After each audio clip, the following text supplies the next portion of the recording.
Comment c'est fait?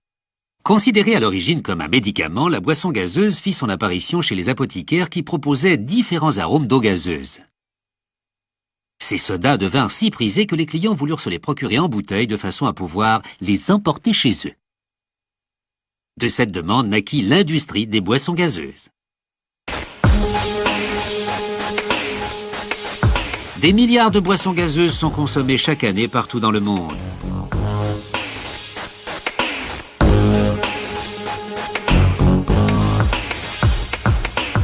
Ces bouteilles en plastique de 2 litres arrivent tout juste de l'usine de fabrication.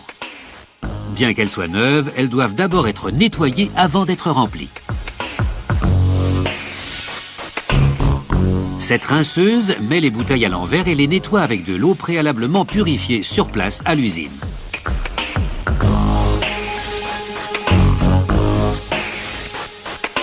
Une fois les bouteilles égouttées, elles sont remises à l'endroit puis transportées à la remplisseuse.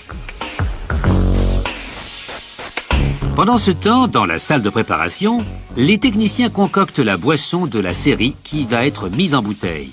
Chaque recette commence par de l'eau purifiée constituant 86% de la boisson. Le reste est du sirop.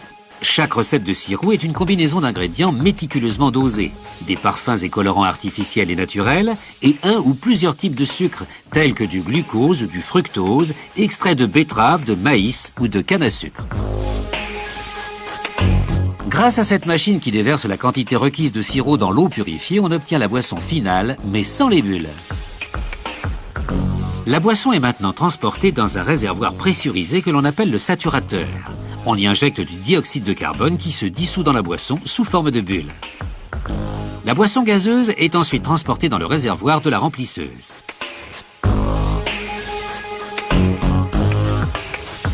Chaque bouteille est d'abord vidée de son air, puis remplie, dans notre cas, de 2 litres de cola.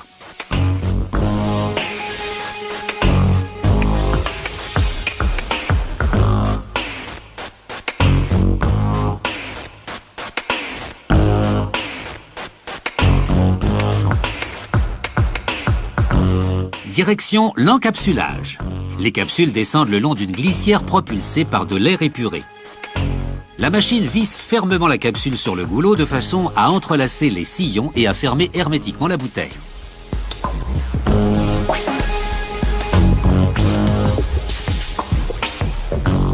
Arrêt suivant, l'étiquetage. Un rouleau vient appliquer de la colle successivement sur chaque plaque métallique qui à son tour attrape une étiquette et la colle sur une bouteille.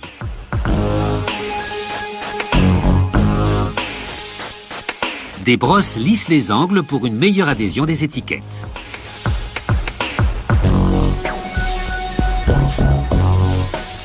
À un autre endroit de l'usine, une machine décharge des caisses de bouteilles en verre réutilisables que l'on vient de rapporter. Les caisses sont envoyées vers une laveuse de caisses. Les bouteilles sales sont dirigées vers la laveuse de bouteilles où des dispositifs les alignent par rang de 16. Chaque bouteille est inclinée de façon à entrer par le goulot dans la laveuse. À l'intérieur, de puissants jets d'eau savonneuse terrassent germes et saletés. Enfin, l'eau rince la moindre trace de savon. En sortant de la laveuse, les bouteilles sont exposées à un néon de contrôle. Chaque bouteille non conforme est retirée de la série. Les bouteilles sont maintenant transportées vers la remplisseuse de tout à l'heure, mais cette fois, elle a été réglée pour remplir chaque bouteille avec 300 ml de soda à l'orange.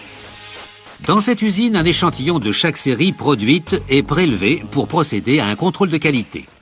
Les techniciens contrôlent le taux de dilution du sirop dans l'eau, le niveau de carbonisation et la fermeture hermétique. Ils analysent aussi la pureté de la boisson et de son récipient en passant l'échantillon dans un filtre papier.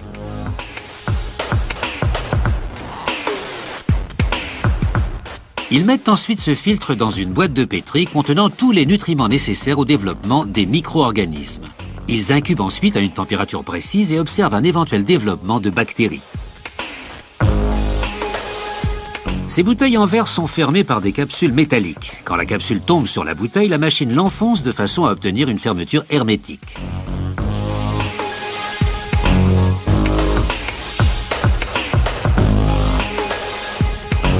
La prochaine fois que vous voudrez pétiller, prenez donc une boisson gazeuse.